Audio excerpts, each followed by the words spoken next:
Having a Barbarian get hit with a Dominate person similar type spell or ability is probably the oldest trick in the book. It's a quick way for the enemy to get a hulking tank on their side. It also adds drama to the fight, but like all things though, don't overuse it or else it'll lose its impact. Anyway, the greatest solution that I've ever encountered at the table to this situation came during my Weary Travelers campaign. Party was at the end of an arc and fighting the vampire Eli Blackmore. Yes, for old school fans, the last name was a nod to Castle Blackmore, though they are spelled different. That was the intent. Eli used his charm ability on the Barbarian Geb, thus changing the course of the fight dramatically, say for a little goblin druid friend. Now, the vampire charm ability has a very unique caveat. It has the usual repeat saving throws, do harm to the target, last for 24 hours, but then it specifies that the two must be on the same plane of existence. This is where the player rolled for knowledge on the vampire's charm, and they rolled high enough to know that this is more or less an established theory regarding vampires in the world.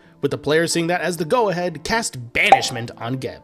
Now, Banishment in of itself is a solid battlefield control spell. It can get rid of a potentially difficult opponent, either sending them to a harmless demiplane or their home plane of existence, which can also lead to an interesting plot point if you have a character from another plane. So Geb failed his charisma save and was transported to a demiplane, which is another plane of existence. So the charm was broken. On the druid's next turn, he ended the banishment and Geb was back in the fight. To this day, this is one of the coolest uses of banishment I have ever encountered in a game, where the player had a suspicion on something, asked for a roll, and then acted accordingly, leading to a creative workaround to a serious problem. Anyway, the point here is that sometimes spells can do more than we realize, and can create multiple solutions for one problem. And above all, DMs, whenever your players come up with said solution, celebrate with them, because those are the events you're going to remember the most. And that'll do it for this week, folks. Thank you so much for watching.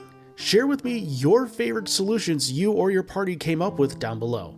I'll catch you all next time.